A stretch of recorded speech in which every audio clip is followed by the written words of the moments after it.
한 번은 전화가 왔습니다. 근데 모르는 번호로 전화를 오면 저도 잘 안 받습니다만은 느낌이 이 전화는 받아야 되겠다 이런 느낌이 들 때가 있어요.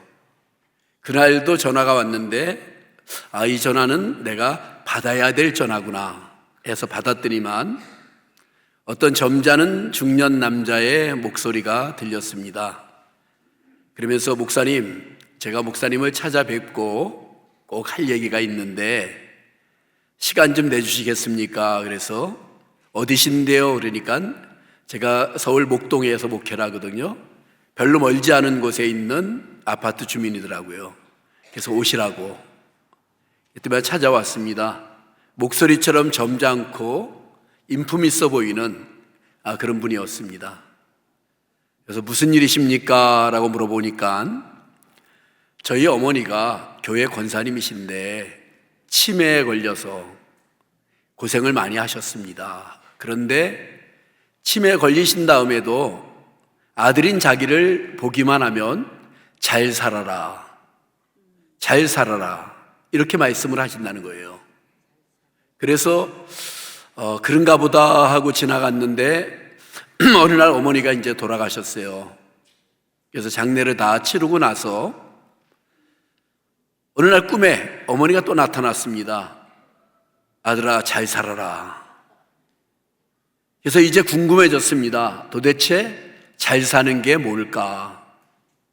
그래서 여러 사람에게 물어봤더니만 시원한 답을 얻지 못했다는 겁니다. 그래서 혹시 목사님에게 물어보면 답이 있을까 해서 제가 확실하게 이야기를 했습니다. 답이 있어요. 내가 그 답을 알고 있습니다. 그러면서 내가 해줬던 얘기가 잘 살아라 라는 말은 잘 믿어라 라는 말이다. 예수 잘 믿어라. 이것이 바로 잘 사는 것이다. 많은 사람들이 인생을 살아가면서 어떻게 해야 잘 사는가 고민할 때가 많죠. 내가 온 것은 양으로 생명을 얻게 하고 더 풍성히 얻게 하려고 했는데 풍성한 삶이 무엇일까? 그것은 바로 잘 믿는 겁니다. 잘 믿는 삶. 오늘 말씀의 제목이 예수 잘 믿으세요. 예수 잘 믿으세요. 오래전에 한경직 목사님, 우리 한국교회의 정말 어른이시죠. 남한산성 쪽에서 이제 마지막 삶을 보내셨는데 후배 제자들이 목사님을 찾아뵀습니다. 그리고 목사님, 저희 후배 목사들에게 꼭 하시고 싶은 말씀, 중요한 말씀을 해 주십시오. 그랬더니만은 이 한 목사님이 쭉 목사님들을 돌아보다가 이렇게 말씀하셨습니다. 목사님들 예수 잘 믿으세요. 보통 이제 예수 잘 믿으라라는 말은 평신도들에게 쓰거나 신앙이 없는 사람에게 사용하는 말인 줄 알았는데 목사들을 향해서 예수 잘 믿으시라고. 저는 그 자리에 없었습니다마는 그 이야기를 전해 들은 다음에 마음에 충격을 받았어요. 나도 예수를 잘 믿어야 되는데 잘 믿는 게 과연 뭘까? 이런 생각을 하다가 어느 날 잘 믿는다는 것은 하나님의 말씀 따라 말씀대로 믿는 것이다. 그것을 깨달았어요. 우리나라 어떤 통신사가 광고를 하면서 이런 광고를 한 적이 있습니다. 생각대로 T. 그 광고를 굉장히 대대적으로 했는데 한 번은 어떤 교회 앞을 지나가고 있는데 그 교회 금년도 표가 말씀대로 B 이렇게 써 있더라고요. 저는 감동받았어요. 이렇게 감각 있는 목사님이 계시구나. 많은 사람들이 생각대로 살라고 하는데 말씀대로 살라는 거죠. 우리 신앙인들은 우리의 모든 기초와 기본이 하나님의 말씀입니다. 말씀대로 B. 예수를 잘 믿는다, 굉장히 중요하죠. 우리 예수님께서 이 땅에 계실 때 언제나 믿음을 보셨어요. 여러 사람의 믿음을 보시고 한 중풍병자의 병을 고치시기도 하고, 여자여 내 믿음이 크다, 스로보니게 여인의 그 믿음을 보시고 칭찬하고, 내가 이스라엘 중에서도 이만한 믿음을 만나보지 못하였다고 하면서 이방인 백부장의 믿음을 칭찬하시기도 하고, 때때로 제자들에게 너희 믿음이 어디 있느냐, 믿음이 적은 자들아 라고 책망하시기도 하고, 우리 주님은 그때나 지금이나 사람을 보실 때에 믿음을 보십니다. 주님은 믿음을 보셔요. 그 믿음이 살아있는 믿음인가, 생동하는 믿음인가, 움직이는 믿음인가, 현재형 믿음인가, 우리 주님께서는 믿음을 보시는 분이시다. 이것을 잊지 말아야 됩니다. 성경은 다 중요한 책이죠. 우리가 잘 믿으려면 말씀 따라 믿어야 되는데 어떤 말씀을 믿어야 될까? 성경의 모든 책이 중요하지만 그 중에 특별히 중요한 책이 있다면 로마서입니다. 로마서 가운데서도 8장이 정말 중요해요. 1절에서 39절까지 한 구절도, 토시 하나도 놓칠 수 없는 너무너무 중요한 말씀들로 꽉 차 있어요. 그것이 바로 로마서에 나타나는 내용들이에요. 그 가운데 8장 1절, 2절은 놓칠 수 없는 그런 구절입니다. 그러므로 이제 그리스도 예수 안에 있는 자에게는 결코 정죄함이 없나니 이는 그리스도 예수 안에 있는 생명의 성령의 법이 죄와 사망의 법에서 너를 해방하였습니다. 이 의미를 먼저 깨달아야 돼요. 이 의미를 깨달아야 됩니다. 제가 먼저 제 간증을 하고 이제 잠깐 지나가겠어요. 제가 예수를 열심히 믿었어요. 20살에 이제 총신대학 목사가 되기 위해서 총신대학에 들어갔습니다. 그리고 20살에 전도사를 시작했어요. 그 교회는 사람 말에 3,000원을 주더라고요. 전도사를 시작했습니다. 학생들이 많이 모였습니다. 그런데 제 마음에 구원의 확신이 없는 거예요. 늘 불안한 거예요. 내가 죽으면 천국에 갈 수 있을까? 내가 하나님의 자녀라는 것을 어떻게 알 수 있지? 그 불안이 꽉 차 있었어요. 그런데다가 한월산 기도원의 원장님이신 이모 목사님은 설교를 하면서 방언을 못하면 구원을 못 받은 거래요. 와, 나 방언 못하는데? 그래서 여름방학이 됐기에 결심을 했습니다. 내가 이번에 구원 문제, 방언 문제 다 해결해야지. 그래서 산에 올라갔어요. 그 산은 삼악산이에요. 삼악산은 어디에 있냐면은 춘천 가는데 강촌 위에 있어요. 한국에서 악자가 들어가는 산은 험하다는 뜻이에요. 설악산, 관악산 뭐 이런 식으로 악자가 들어가면, 삼악산도 아주 험한 산이에요. 제가 시간을 정했어요. 72시간 동안 밥도 안 먹고 물도 안 먹고 잠도 안 자고 하나님과 승부를 내보겠다 결심을 했어요. 그래서 더운 여름이었는데 정말 밥도 안 먹고 물도 안 마시고 하나님을 향하여 기도하기 시작했어요. 우리 하나님 좀 잘 들으시라고 동쪽을 향해서 주여, 여기 강제시가 있습니다. 서쪽을 향해서 주여, 남쪽을 향해, 북쪽을 향해, 동서남북 향해서 손을 들고 기도를 했어요. 처음에는 기백 좋게 소리 질러가며 막 기도했는데 하루가 지나면서 주여, 기운도 빠졌지만 3일을 버티고 정말 열심히 기도했어요. 그런데 하나님은 응답하지 않았어요. 그래서 제가 최후의 결단을 내렸어요.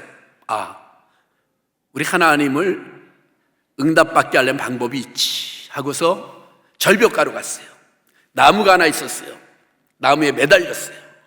그리고 하나님 앞에 기도합니다. 하나님, 내가 여기에서 버틸 수 있는 시간은 5분입니다. 5분 동안 하나님이 응답 안 하시면 난 여기서 떨어 죽을 겁니다. 그럼 하나님, 얼마나 하나님이 손해입니까? 잘생겼죠, 멋있죠, 정말 큰 목사가 될 건데 내가 여기서 죽으면 하나님이 얼마나 손해입니까? 하면서 안 믿어요? 잘생겼다는 거 그때 그랬다고요. 그리고 하나님 앞에 막 기도를 했어요. 응답하셨을까요? 응답하셨으면 제가 이런 간증 안 하죠. 아무 말씀 안 하시더라고요. 그래서 한 3분 지났을까 5분 지났을까 제가 이렇게 소리 질렀어요. 살려주세요. 나 이제 떨어져 죽을 것 같아요. 아무도 듣는 사람 없는 산중이에요. 제가 살기 위해서 그 나무 위에 기어 올라오느냐고 얼마나 힘들었는지 몰라요.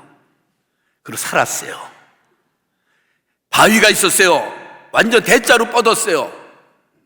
그리고서 하늘을 쳐다보고 기도가 아니고 3일 동안 열심히 기도했던 기도한 것이 아니고 하늘을 향해서 욕을 하기 시작했어요. 제가 청량리에 살았어요. 제가 제일 잘하는 건 싸움과 욕이었어요. 제 꿈 중에 하나가 청량리에서 깡패도 목되는 꿈을 갖고 있었는데 꿈은 이루지 못했지만 그래서 막 하늘을 보고서 입에서 나오는 대로 막 해댔어요. 그랬는데 어느 순간 혀가 말리고 방언이 터져나오기 시작했어요. 조금만 더 참을 걸, 조금만 더 기다릴 걸. 하나님 죄송합니다. 하나님 미안합니다. 문제는 방언을 받았음에도 불구하고 구원의 확신이 안 생기는 거예요. 불안한 거예요. 어떡하지? 하나님의 말씀을 읽기 시작했습니다. 엄청나게 많이 하나님의 말씀을 읽어대기 시작했어요. 20살이었어요. 그러다가 어느 날 로마서 8장에 와 닿았어요. 그리고 1절, 2절을 만났어요. 그러므로 이제 그리스도 예수 안에 있는 자에게는 결코 정죄함이 없다. 죄로 정함이 없다. 이는 그리스도 예수 안에 있는 생명의 성령의 법이 죄와 사망의 법에서 너를 해방하였다. 이게 뭐야? 눈이 콱 떠졌어요. 예수 안, 그리스도 예수 안에 있는 자에게는 정죄함이 없다. 죄가 없다. 죄가 없다. 죄가 없다. 하나님이 우리를 보실 때 의인일까요? 죄인일까요? 사람들은 미안해서 용서받은 죄인이라고 표현합니다. 그런데 담대하게 의인이라고 말해도 돼요. 왜? 예수 때문에. 하나님은 우리를 절대로 직접 보지 않으셔요. 직접 보면 얼마나 더럽겠어요. 그래서 언제나 예수님을 통해서 보셔요. 저 사람 예수의 피로, 예수의 은혜로 구원받은 사람이구나. 예수의 피로, 예수의 은혜로 구원받은 사람. 죄와 사망이 모든 사람에게 법이에요. 그런데 예수 안에 있는 자에게는 생명의 성령의 법이라고 하는 또 다른 법에 적용을 받아요. 큰 법이에요. 죄와 사망의 법이 작은 법이고 생명의 성령의 법이 큰 법이에요. 큰 법 아래서 작은 법은 아무 소용이 없어요. 우리는 그래서 구원받은 하나님의 자녀, 하나님의 백성, 그리고 구원의 확신을 갖는 것. 그러다 보니까는 하나님의 말씀이 막 풀리는 거예요. 영접하는 자고 그 이름을 믿는 자들에게는 하나님의 자녀가 되는 권세를 주셨다. 내가 저희에게 영생을 주노니 영원히 멸망치 아니할 터요 또 저희를 내 손에서 빼앗을 자가 없다. 내가 진실로 너희에게 이르노니 내 말을 듣고 또 나버리신 이를 믿는 자는 영생을 얻었고 심판에 이르지 아니하나니 사망에서 생명으로 옮겼느니라. 너희의 죄와 허물로 죽었던 너희를 살리셨다. 하나님의 말씀이 줄줄이 가슴 속에 와닿기 시작하는 거예요. 할렐루야, 구원받았다. 구원의 확신을 느낀 거예요. 어느 날 하나님의 말씀을 읽다가 이런 도전을 받았어요. 바울 사도가 나는 죄인 중에 괴수다 이렇게 말한 적이 있어요. 근데 그 말을 원문으로 찾아보니까는 나는 죄인 중에 첫 번째다라고 써 있더라고요. 이게 무슨 뜻일까? 기도하다가 깨달음이 생겼어요. 이 세상에 나 혼자만 있다 하더라도 예수님은 이 땅에 오셔서 나를 위해 죽으셨다, 이 뜻이다. 여기에 대한 깨달음이 생겼어요. 우리 예수님께서 모든 사람들을 위해, 많은 사람들을 위해 죽으셨지만 우리 개인으로 볼 때는 나 한 사람을 위하여 이 땅에 오신 거예요. 나 한 사람 때문에 이 땅에 오신 거예요. 나 한 사람 때문에 생명을 주신 분이 바로 우리 예수님이에요.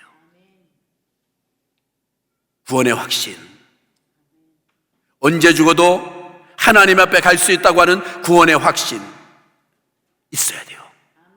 이거 없으면 신앙생활에 힘이 없는 거예요. 힘이 없는 거예요. 말씀대로 믿는다는 것은 구원의 확신을 하나님의 말씀을 근거로 해서 찾아서 그 말씀대로 믿기 시작하는 거예요. 두 번째, 오늘 본문 31절 32절에 이렇게 말씀을 주고 있어요. 그런즉 이 일에 대하여 우리가 무슨 말하리요? 만일 하나님이 우리를 위하시면 누가 우리를 대적하리요? 자기 아들을 아끼지 아니하시고 우리 모든 사람을 위하여 내주시니가 어찌 그 아들과 함께 모든 것을 우리에게 주시지 아니하겠는가? 먼저 성경에는 모든 것을 은사로 주지 않겠는가? 여기에 제일 중요한 것이 무슨 뜻이냐면 하나님이 우리를 위하시면, 사람들이 누구를 위하여 그러죠. 우리도 역시 하나님을 위하여 그러는데 하나님께서 우리를 위하신다. 우리를 위하신다. 하나님이 나를 위하신다. 그래서 자기 아들을 아끼지 아니하시고 주셨다. 그런데 그 아들과 함께 어떤 것을 안 주겠느냐라고 하는 약속의 말씀이에요. 이 말씀에는 여러 가지의 뜻이 함축되고 있는데 제가 간단하게 세 가지 간증을 이야기할게요. 자, 첫 번째 간증. 대학교 1학년 때 2학기 등록금 69,000원이었어요. 네, 저를 아끼던 이제 한의원 하시던 장로님이 등록금 69,000원을 주셨어요. 그런데 그 주간에 69,000원을 가슴에 갖고 있는데 부흥사가 오셔서 하시는 말씀이 어떤 교회 건축하는데 어떤 대학생이 등록금을 헌금했더니만 1등이 돼서 장학금을 받더라. 제가 은혜를 받았어요. 그래서 나도 하면서 69,000원을 헌금을 했어요. 건축 헌금으로. 그 당시에 그 교회는 신림동에 있었는데 지금 왕성교회인데 그 당시에 봉신제일교회예요. 서울대학이 들어서고 천막으로 교회를 하고서 교회를 짓기 시작하는 절과의 싸움을 하고 있는 그런 교회였어요. 그래서 최일선의 셋 내가 모범을 보여야지 하고 69,000원을 헌금을 했어요. 당연히 열심히 공부했죠. 1등 했을까요? 했으면 이런 얘기 안 하죠. 1등 못했어요. 장학금 못 받았어요. 그럼 어떻게 해요? 등록금 나올 데가 없어요. 20살에 집은 쫓겨났지. 등록금을 해줄 사람도 없지. 그럼 뭐요? 하나님만 바라보고 하나님 69,000원, 하나님 69,000원. 내가 수천 번도 더 외쳤을 거예요. 하나님 69,000원, 하나님 69,000원, 하나님 69,000원. 그날은 10월 9일이에요. 노는 날이에요. 교회에서 금식하면서 하나님 69,000원. 다음 주까지 등록금 안 내면 2학기 공부 못한다는데 69,000원. 그런데 그날 어떤 여대생이 찾아왔어요. 그 여대생이 지금 친구 목사 사모인데 찾아와서 하는 얘기가 자기가 그 장학금을 받았대요. 그래서 너무나 자기 등록금 냈는데 장학금을 받아서 감사해서 옷을 한 벌 사고 또 뭘 살라 그러는데 제가 떠올랐대요. 제가 어떻게 떠올랐냐면 제가 그 당시에 버스 타고 길거리에서 예수 믿으세요, 예수 믿으세요 하고 다녔던 청년이에요. 제가 떠올라서 자기네 교회 전사님한테 가서 그 맨날 예수 믿으세요 하는 잘생긴 청년 아냐고. 그러니까는 저기 봉신제일교회 전도사라고 찾아왔어요. 저한테 봉투를 줬어요. 그래서 뭐냐 그랬더니만 자기가 장학금을 받아서 쓰다가 남은 거 전부라고. 제가 그것을 받고 탁 뒤돌아서 갖고 셌어요. 그랬더니만 69,000원이에요. 제가 그날 얼마나 실망했는지 아십니까? 아니, 나는 69,000원을 했어도 하나님은 한 109,000원을 주든가. 책도 사봐야 되고 또 라면도 사 먹어야 되고 막 그런데 69,000원. 내가 그때부터 있죠, 69,000원 필요하면 69만 원 기도를 넓혔어요. 두 번째 간증. 군대를 갔어요. 군대를 가서 공군을 갔습니다.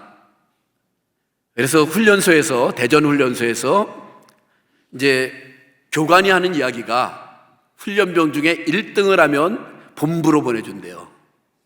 1등 해야지. 본부에 가야지. 그 마음을 가졌어요. 그리고 하나님 앞에 기도했어요. 하나님, 본부에 보내주시면 참모총장을 전도하겠습니다. 뭔가 걸어야 될 것 같아서. 그랬는데 열심히 했어요. 막 잘 뛰고 열심히 뛰고 사격하는 날이 됐어요. 사격장에 갔는데 그날은 너무 추워서 12발을 한 번에 쏘래요. 그래서 12발을 장전해 갖고 한 번에 12발을 다 쐈어요.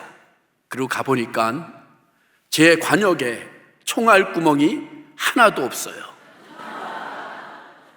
한 발도 안 맞은 거예요. 거기서 사격 잘못하면 막 기합 받고 그러거든요. 저 기합 안 받았습니다. 말로 조교를 설득했어요. 총이 문제인 것 같다. 총을 바꿔달라. 그랬지만 자기가 쏴본대요. 쏘니까 다 맞아요. 내가 다시 쏴보니까 안 맞아요. 그래서 아니, 총이 문제다. 이런 사이에 기합은 다 끝나고 점수는 빵점이 됐어요. 그런데 훈련이 다 끝나고 자대 배치를 하는데 제일 먼저 내 이름을 부르면서 공군 본부 그러더라고요.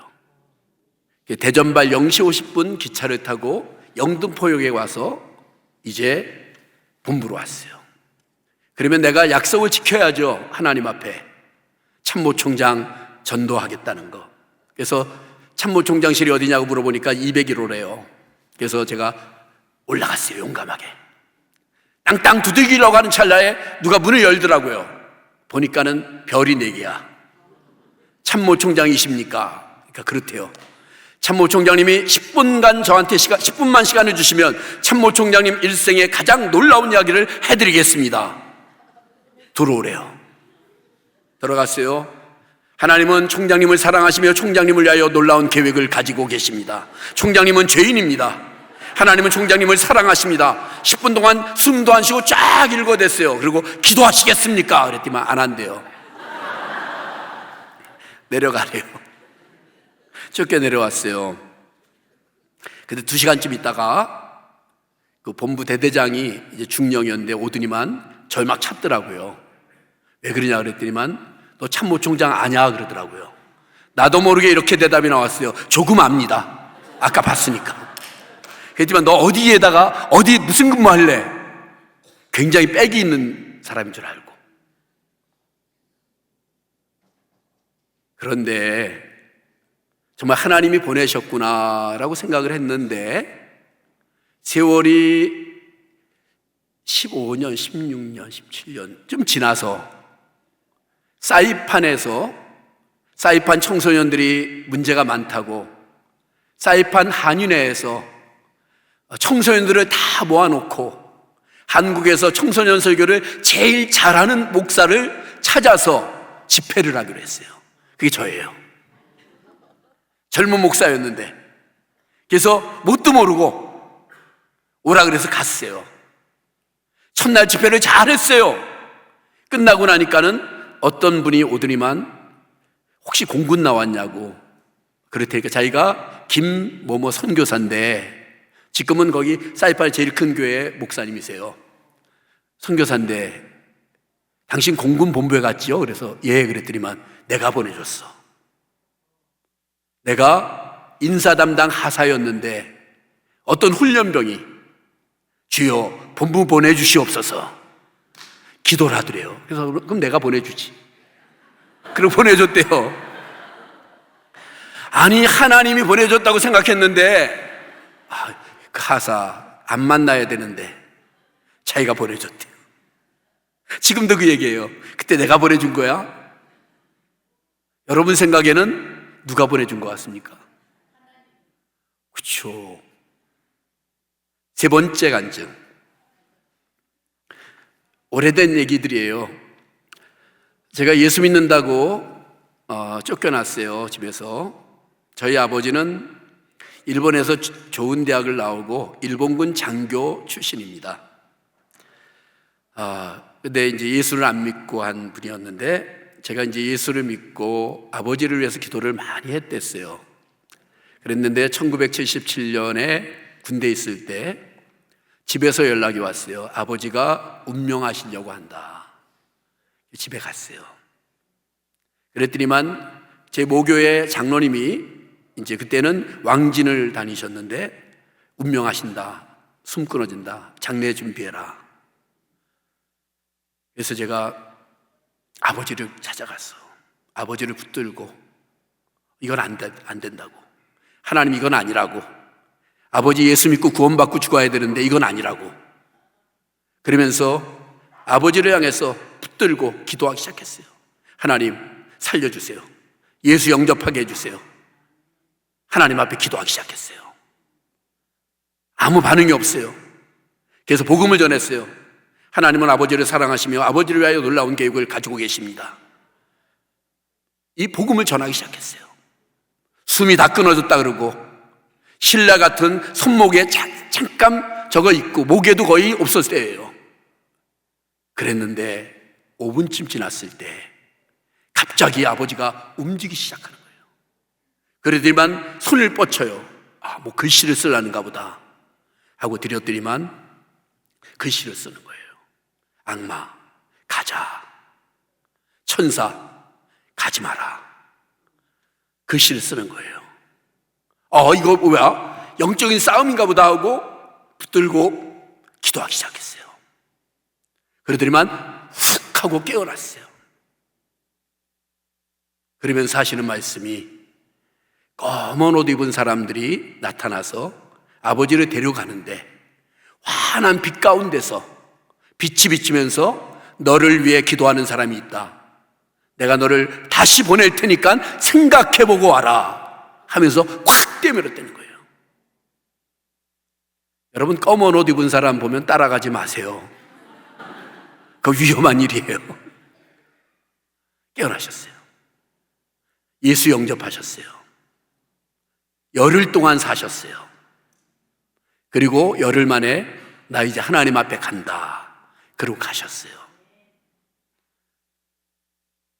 분명한 것은 제가 수많은 사람들의 임종을 지켰습니다마는 숨이 끊어졌다고 할 그때에도 소리가 들려요. 영적인 세계에 대하여 제가 기도원 전도사 출신이기 때문에 많은 것을 경험했거든요. 마지막까지 여러분들이 포기하지 마세요. 전도하세요. 기도하세요. 그리고 그분이 깨어나서 예수를 영접하지 않았다 하더라도 구원의 문제는 하나님의 손에 있는 거기 때문에 맡기세요. 끝까지 포기하지 않는, 생명을 포기하지 않는, 그게 우리한테 필요해요. 오늘 자기 아들을 아끼지 아니하시고 우리 모든 사람을 위하여 내주신 이가 위하여 이 뜻은 제가 다녔던 모교의 최은 목사님께서 이렇게 해석하셨어요. 이것은 하나님은 내 편이시라고 하는 뜻이다. 하나님은 우리를 돕는 자라고 하는 뜻이다. 하나님은 우리와 함께 한다는 뜻이다. 이렇게 해석을 하셨어요. 거기에 특별히 함께 하신다.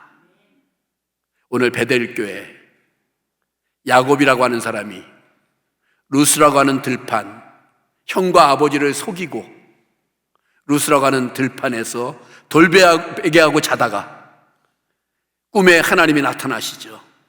환상을 보여주시고 말씀을 주셨어요. 그래서 그곳 이름을 베델로 바꿨어요. 루스를 베델로. 그때 하나님께서 이렇게 말씀하십니다. 내가 너와 함께 하겠다. 어디로 가든지 너를 지켜주겠다. 내가 네게 허락한 것을 다 이루기까지 너를 떠나지 않겠다. 그 약속의 말씀이 베델교회 성도들에게 그대로 임하는 것을 믿으시기 바라요. 사도 바울은 다메섹 도상에서 갑작스럽게 하나님을 만난 사람이에요. 그에게 하나님께서는 비전과 꿈을 주셨어요. 가이사 앞에 서야 될 것이다. 로마도 봐야 될 것이다. 너는 나의 택한 그릇이다라고 하는 비전을 주셨어요. 바울 사도가 정말 열심히 득심인 사람이라 복음을 전하다가 로마에 가게 되는데 묘하게도 죄수가 돼서 가게 됐어요. 죄인의 몸으로 끌려가게 됐어요. 로마로 가는 길, 죄인의 모습으로 가게 됐어요. 그런데 그 배에 유라굴로라고 하는 광풍이 불었죠. 이제 배에 있는 선장과 선주와 백부장과 많은 사람들이 배에 있는 물건들을 버리기 시작했어요. 살기 위하여 노력하고 발버둥 치고 자기 신들을 부르고 애를 쓰기 시작했어요. 그런데도 살 소망이 끊어지는 상태까지 이르게 되었어요. 그때에 바울이 등장합니다. 그리고 이렇게 말합니다. 여러분이요, 안심하십시오. 나의 섬기는 하나님의 사자가 어젯밤에 내 곁에 서서 나에게 말씀하셨습니다. 나의 섬기는 하나님의 사자가 어젯밤에 내 곁에 서서 나에게 말씀하셨습니다. 바울의 하나님, 우리 하나님. 바울의 하나님, 나의 하나님. 힘들고 어려울 때, 위기 상황 속에서 나의 섬기는 하나님의 사자가 어젯밤에 내 곁에 서셨던 것처럼 우리의 곁에 서 계시는 주님, 영적인 눈을 뜨고 그 주님을 봐야 됩니다. 영적인 눈을 뜨고 그 주님을 보면 보여요. 사명이 보이고 삶이 보이고 모든 것들이 보이기 시작한다는 거예요. 오늘 말씀의 세 번째 결론적으로 말씀대로 믿는다는 것, 이것은 나의 생존의 의미를 깨닫는 것과 관계가 있어요. 하나님은 왜 나를 지금 여기에 있게 하셨는가? 나의 존재의 의미만이 아니라 나의 생존의 의미, 나의 삶의 의미를 깨달으면 비전이 보이고 하나님이 보이고 미래가 보이고 모든 것들이 보여지게 돼 있어요. 생존의 의미. 나를 왜 여기에 두셨는가? 왜 이곳까지 오게 하셨는가? 내가 하는 일은 왜 하나님이 그렇게 하도록 하셨는가? 나는 이것을 통하여서 어떤 삶을 살아가야 되는가에 대한 생존의 의미를 깨닫는 것, 그것을 우리는 다른 말로 사명이라 이렇게 말합니다. 주님은 모든 사람들에게 오직 성령이 너에게 임하시면 너희가 권능을 받고 예루살렘과 유다와 사마리아와 땅끝까지 이르러 복음의 증인이 되라고 하셨어요. 그것은 제자들에게만 주신 말씀이 아니라 오늘 베델교회 우리 모든 성도들에게 주신 하나님의 명령이에요. 땅끝. 땅끝이 어디일까? 내 등 뒤가 땅끝이에요. 140년 전에 미국에 있던 크리스찬들은 땅끝이 어딘가를 찾다가 먼 아시아 끝 대륙 안에 있는 끝에 붙어 있는 조선이라고 하는 땅을 발견했어요. 그래서 선교사들을 보냈습니다. 저는 가끔 우리 목동에서 가까운 양화진에 갑니다. 순교한 선교사들의 많은 묘소 앞에 감사하고 고맙다고 하고 묘비를 닦고 그러면서 그들을 생각합니다. 왜 그랬을까? 주님의 사명 따라. 사명은 멀리만 있는 것은 아니에요. 여러분들에게 어떤 먼 나라에 가서 사명을 감당하라고 하는 것이 아닙니다. 바로 내 곁에 예수를 믿지 않는 사람이 있다면 그 사람이 땅끝이에요. 내 주변에 예수를 믿지 않는 어떤 사람이 있다면 그 사람 또한 땅끝에 있는 그런 사람들이에요. 어떤 사람이 그 마음을 가질까? 로마서 5장 5절에 보면 하나님의 사랑이 내 마음에 부은 바 되었다, 이런 말씀이 나옵니다. 하나님의 사랑이 내 마음에 부은 바 되었다는 것은 하나님이 사랑을 조금 부어줬다는 것이 아니에요. 자기 아들을 아끼지 아니하시고 나에게 부어주셨다는 거예요. 전체를 부어줬다는 거예요. 그것을 깨달았던 바울 사도는 하나님의 사랑이 내 마음에 부은 바 되었다 하면서 디모데후서 4장 6절 7절에 가서 나도 하나님을 위해서 관제와 같이 전제와 같이 나의 인생을 부어드리겠다, 이렇게 결단하고 결심했던 거예요. 하나님의 사랑에 내 마음에 꽉 찼던 것을 경험했던 사람, 나도 주님 사랑하기 위해 나의 삶을 드릴 수 있었던 거예요. 사랑하는 성도 여러분, 잘 사는 것, 잘 믿는 거예요. 잘 믿는 것, 말씀대로 믿는 거예요. 오늘 하나님의 말씀은 우리들에게 먼저 구원의 확신을 가지라. 이 땅에 살지만 이 땅의 백성이 아니다. 하늘의 백성이다. 하늘의 시민권을 가진 하늘의 백성이다. 이 말씀을 먼저 해주셔요. 잘 믿는 것, 말씀대로 믿는 것은 나를 위하시는 하나님을 깨달으라. 내 편이 되시고 나를 돕는 자 중에 계시고 나와 함께 하시고 나의 기도에 응답하시는 하나님을 깨달으라. 하나님은 기도하는 대로 응답 안 하셔요. 제가 평생을 기도해 봐서 알아요. 기도하는 대로 응답 안 하세요. 그러나 기도하는 사람에게 응답하세요. 그래서 기도하면 무조건 좋아요. 내 기도대로 다 응답하시면 세상은 망해요. 그렇지 않겠어요?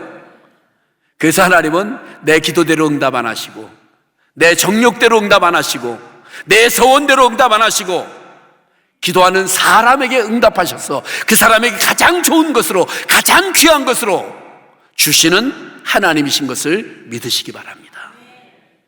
그리고 생존의 의미를 깨닫는 거예요.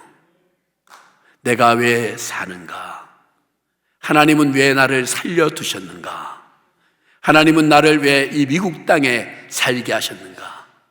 생존의 의미 속에서의 사명. 그러면 정말 여러분이 축복의 통로가 될 거예요. 여러분을 통해서 하나님의 큰 일이 진행될 거예요. 그것을 믿으시기를 주의 이름으로 축복합니다. 우리 이 시간에는 한 목소리로 한번 기도하시죠. 오늘의 말씀을 생각하면서 1부, 2부 때는 제가 같이 기도 안 했습니다만 한번 기도했으면 좋겠어요. 오른손을 한번 들고 내가 사랑하는 주님을 주님 한번 외치고 오늘 우리 말씀을 생각하면서 하나님 앞에 기도하는 시간을 가졌으면 좋겠습니다.